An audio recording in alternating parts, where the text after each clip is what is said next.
Today's show is part 2 of our trip to Kansas, our pro staffer Doug Shinburn and his pal Jeremy Lawson. We're going to join Jason Johnson and Buddy Clark of Quail and Pheasant Restoration Technologies. Great upland bird hunting when Focus Outdoors returns.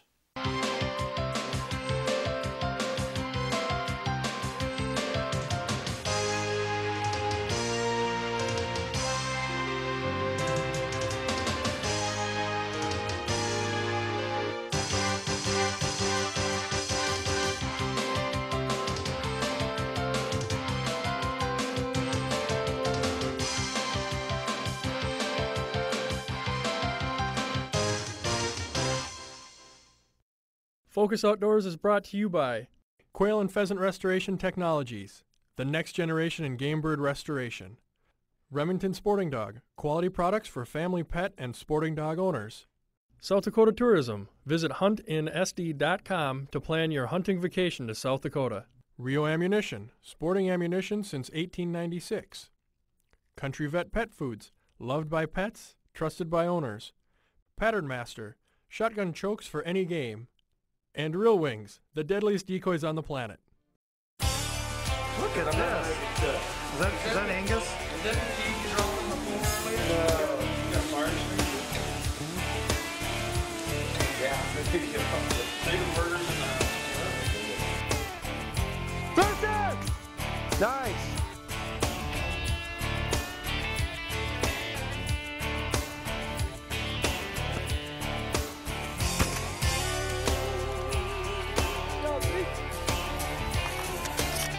Nice point. A little Ridley on in the house.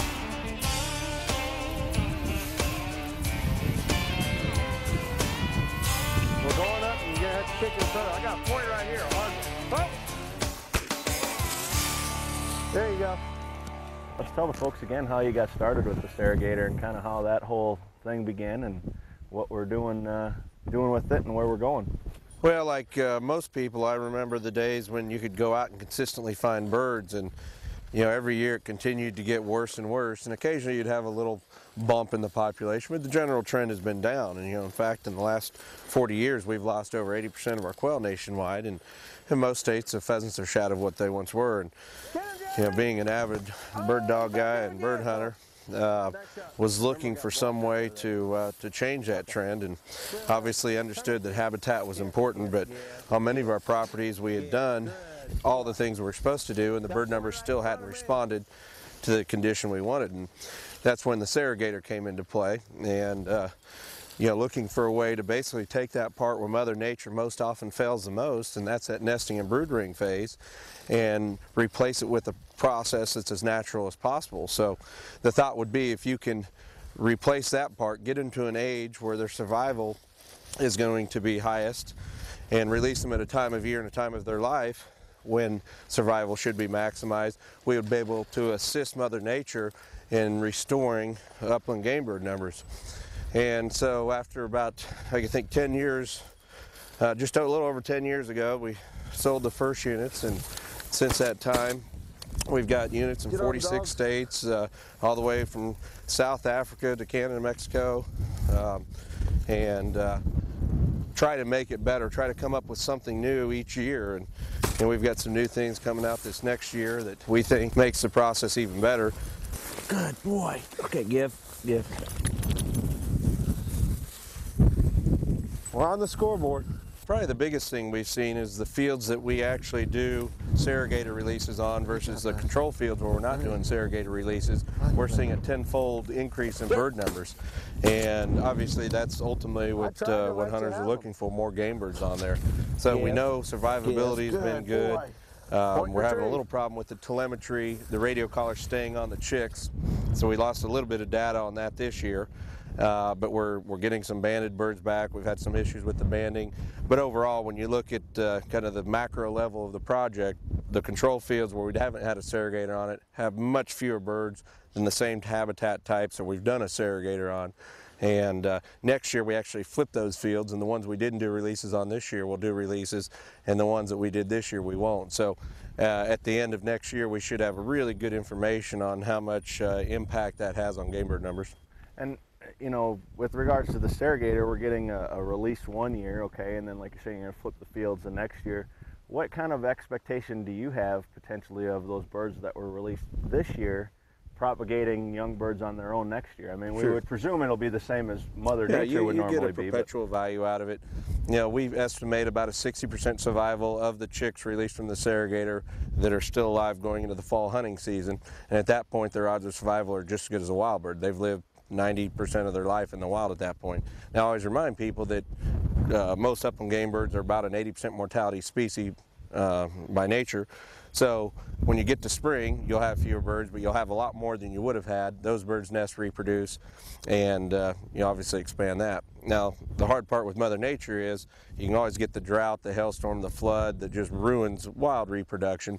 That's where the Surrogator can kind of keep your bird numbers at a maximum level year in and year out.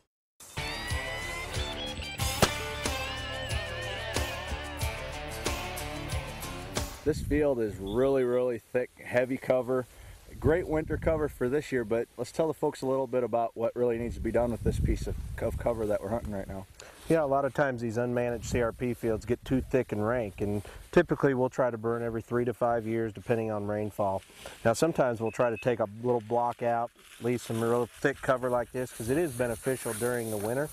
Problem is when it comes to nesting and brood rearing, which accounts for about 80% of your birds, it becomes unproductive. The small chicks just can't navigate through it. It also becomes just dominant with grasses. You have very few forb and legumes. So a burn will do a lot of things to regenerate that field, get some of that early successional habitat going, and really make it into a brood rearing factory. The real key is once this cover gets up thick and heavy, burn it off, manage it so that really what we're looking for is some cover that the chicks can navigate through and be successful that way. Yeah, in an ideal situation, you'd break your field into quarters and burn a quarter of it every year. That way you have different stages in each quarter of that field, something they need. And now a lot of times that's hard to do when you set up burns, and particularly if you hire a burn contractor, it's much easier to do the whole thing. You got to be careful with that though. If you don't have any good cover around it though, you basically take away any kind of cover they can use. So if you've got good cover around you, you can do the whole field. Other than that, I'd at least break it into halves, if not thirds or quarters, and that way you've got different stages every year. Right, because you need basically 3 different types of cover for the birds to make it. You need your winter cover, you need brood rearing cover, and you need foraging cover. And so there's different things that are needed at different times of the year. Yeah, and ideally you want those all close together. You want a food source, you want a brood rearing source, you want native grass, a roosting area. You want all those things so they don't have to navigate very far from any particular cover. Yeah, very good. Let's go shoot another. All right. This segment sponsored in part by Country Vet Pet Foods, loved by pets, trusted by owners. Is the number of upland game birds on your hunting property down from years past? The Surrogator from Quail and Pheasant Restoration Technologies can change that. Our patented Surrogator process works by placing day-old chicks in the unit, which provides the heat, food, water, and protection needed for the first month of a game bird's life. The birds are raised in isolation on your property. In just 4 or 5 weeks, the birds are released and your hunting potential is maximized. Call or visit us online, Quail and Pheasant Restoration Technologies. The bond between man and dog is one of the most trusted relationships. For your loyal hunting companion, choose the brand that's trusted, Remington. All Remington sporting dog products are unconditionally guaranteed. So whether you're buying one of our dog collars, leads, training dummies, or any product from our complete line of training and hunting accessories, you'll be buying the best. To find a dealer near you, visit www.remingtonsportingdog.com. Take me hunting. It's what I live for. To hunt with you in the wide open fields of South Dakota. Hunt up to 5 days in the heart of prime pheasant country in Spink County.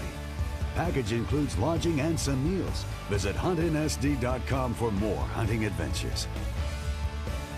Great places, South Dakota.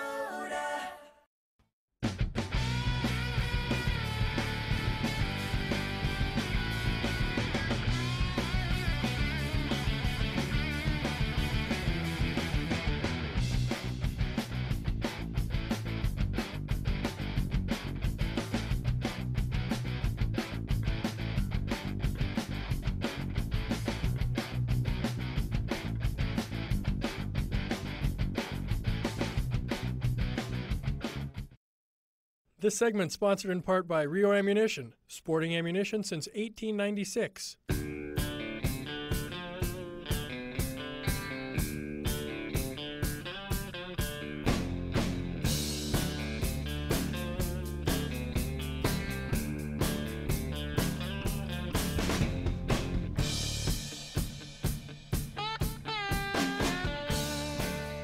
If a guy does have a 40-acre piece of property, he could still have a piece of property that he could hunt that fall, even though it might only be 40 acres of his own. But you know, with the Surrogator, putting a Surrogator out there, potentially, if he does things right, there's going to be birds on that piece of property. So yeah, the fact of the matter is we're never going to change the landscape of farming back to where it once was. You know, birds used to be a byproduct of farming practices, and now they're truly, you've got a farm for birds per se, and you're going to be dealt with more of these little islands of habitat.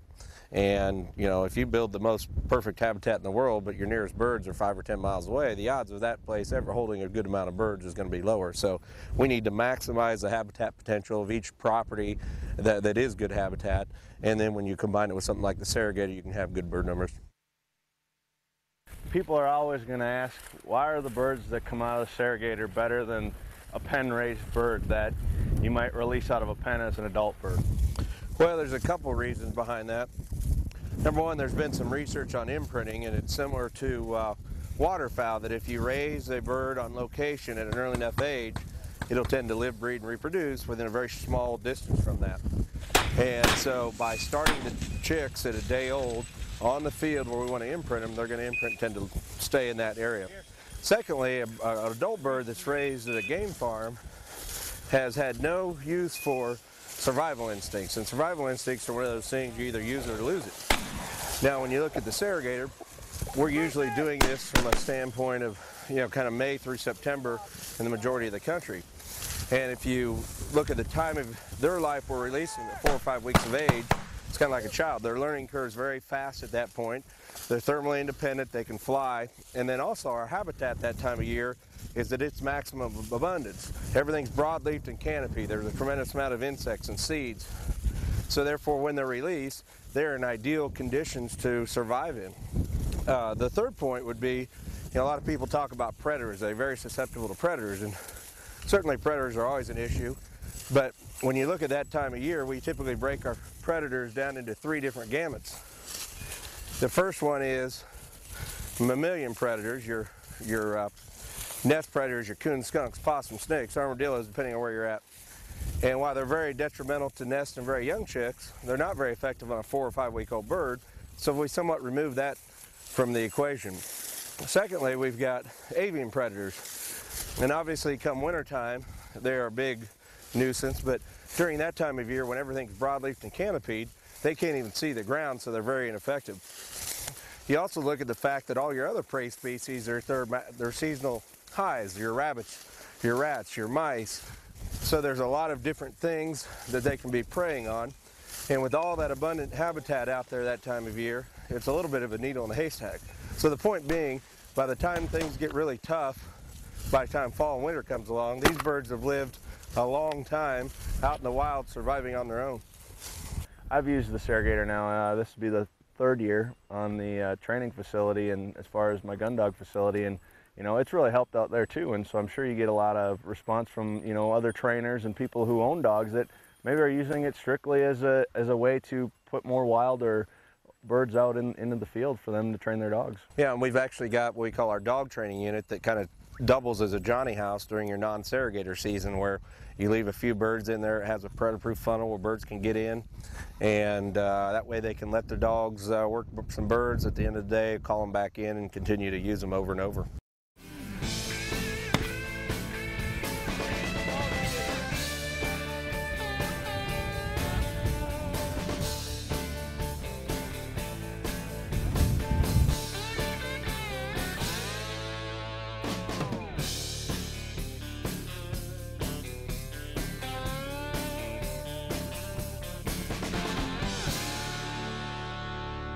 This segment was brought to you in part by Real Wings, the deadliest decoys on the planet.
This segment sponsored in part by Rio Ammunition, sporting ammunition since 1896. Jason, we've had a few generations of the Surrogator now. We've seen a few changes. New for 2010, here's the Surrogator XL. Why don't we tell the folks a little bit about all the changes that you made with this unit and all the new features and things that are going to make it even better than the other ones? Sure, like any good company, we always try to come up with ways to make things better. And from a functionality standpoint, while the traditional Surrogator does the same thing as this XL model, this one has some more user-friendly features. For instance, the unit breaks in two, so much easier to transport around, easier to clean. We actually have a new flooring system in there where we don't need the chick flooring anymore. When you start with really young chicks, we had to put a special flooring in for the first week. Also, much easier access into this. Every side of it folds up, so you get full access across. And then one of the things that the people would complain about the most is these chicks are pretty ornery, and after a couple weeks they can fly out, and these have fly-out screens so that when you're checking it, you don't have to worry about birds flying out of it. Little different design on the water and the divider. You can actually adjust those from the outside of the unit. Heater system's a little different in the fact that it's all controlled from one location.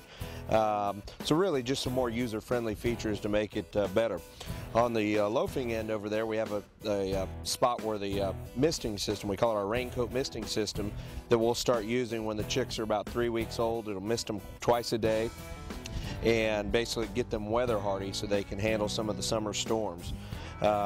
Again, we want to make sure that this is out in the field. Everything's designed to last the full cycle length, so the heat, food, water should all last a full cycle length. We still check it weekly, but that way they're raised in isolation, therefore don't get acclimated to human activity.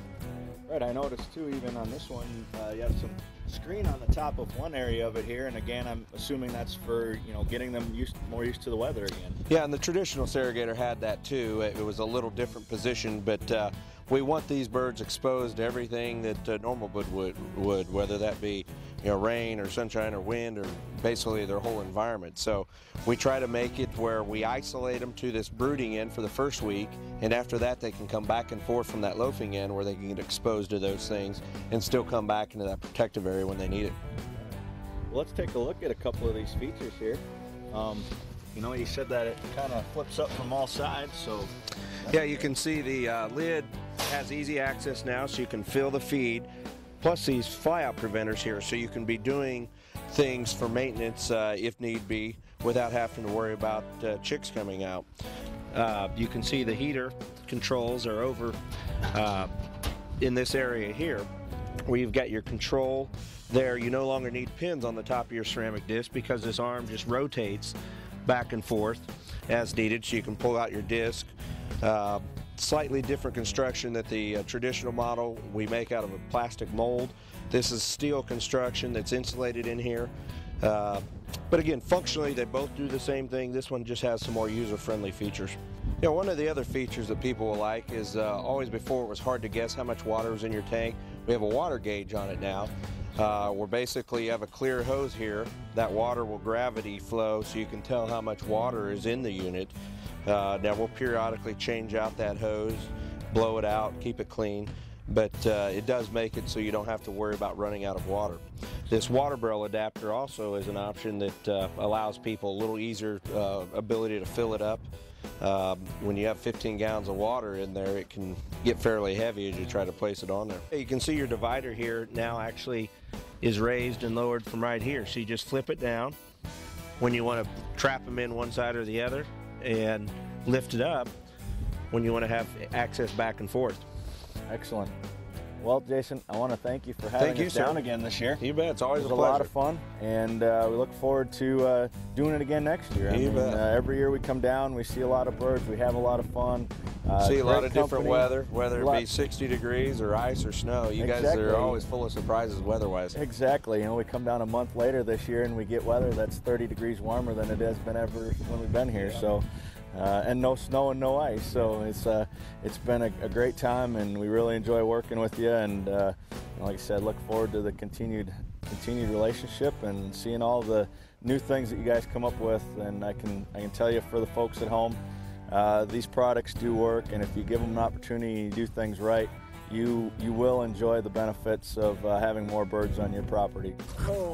Now let's join Tom Porker and Jim Jordan of Remington Pet Products as they discuss Remington's new 2-dog electronic training collar. This is the 1-dog system that we introduced in 2009. Right. In 2010, we've introduced the 2-dog Oh, system. so we're here already.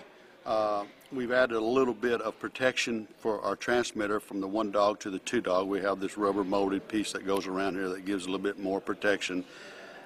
And we've taken the basic, all the components are the same in the 1-dog as in the 2-dog. Okay. To show the difference between 1-dog and 2-dog units. Okay. Because now, here, this transmitter uses one transmitter, one receiver. Right. Okay. Right. Now, what we have a transmitter that will take any Remington receiver, and you can use 2 dogs on it.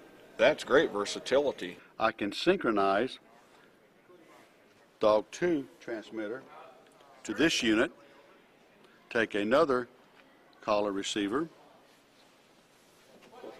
tap it to dog 1, and I can synchronize it to this unit. That is handy. Now, do we have a memory here, Jim, where when we go from, let's say this dog is on stimulus level 3. When we go to dog 2 and he's on stimulus level 4, will that change, or do you have to manipulate your buttons on that? Maybe dog 2, I'm on working level 3. On dog 1, I'm on working level 1. That's all you need to remember to change the stems or the modes or anything. Perfect. Very adaptable, Very very quick, user-friendly. User-friendly. User guide, again, will get you through the instructions to use this effectively and efficiently. Without any problem. And I will say one thing, at Remington, your brochures are the most detailed and easy to understand that I've seen anywhere. We appreciate that. We work very hard to make it user-friendly. And Jim, I'm excited. Now I have all the tools I need. I was hoping you were going to do this. You caught me by surprise. You, in 2010, will be my training collar at Midwest Gun Dog Kennels. Thank you so much. This segment is brought to you in part by Pattern Master, shotgun chokes for any game.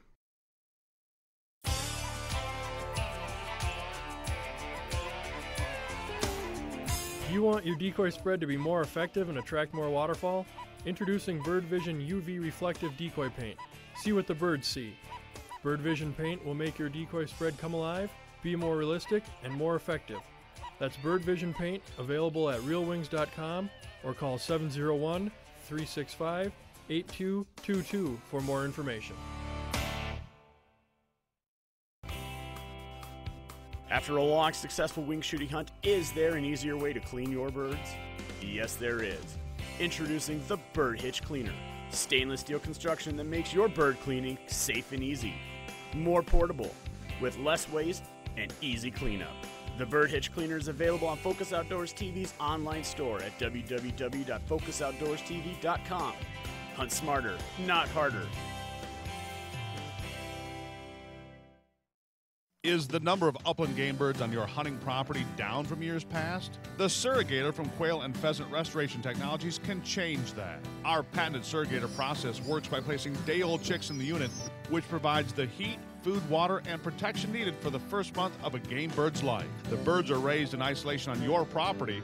In just 4 or 5 weeks, the birds are released, and your hunting potential is maximized. Call or visit us online, Quail and Pheasant Restoration Technologies. The bond between man and dog is one of the most trusted relationships. For your loyal hunting companion, choose the brand that's trusted, Remington. All Remington sporting dog products are unconditionally guaranteed. So whether you're buying one of our dog collars, leads, training dummies, or any product from our complete line of training and hunting accessories, you'll be buying the best. To find a dealer near you, visit www.remingtonsportingdog.com. For more information on the products seen on today's show, please visit us at www.focusoutdoorstv.com. If you want to improve your game bird populations on your property, I encourage you to contact Jason or Buddy at Quail and Pheasant Restoration Technologies. They will help you out. Thanks to them for hosting Doug in Germany. They had a great time. Remember, do these 3 things for me. 1, take a child with you on your next hunting or fishing trip. 2, generously support your favorite conservation organization. And 3, spend some time in the next week where you focus on the outdoors. For our staff, I'm Steve Hammer. Thanks for being with us. We'll see you next time when we continue the journey making more memories.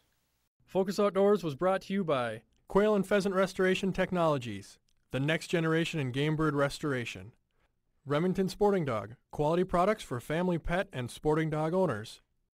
South Dakota Tourism. Visit huntinsd.com to plan your hunting vacation to South Dakota. Rio Ammunition, sporting ammunition since 1896. Country Vet Pet Foods, loved by pets, trusted by owners. Pattern Master, shotgun chokes for any game. And Real Wings, the deadliest decoys on the planet.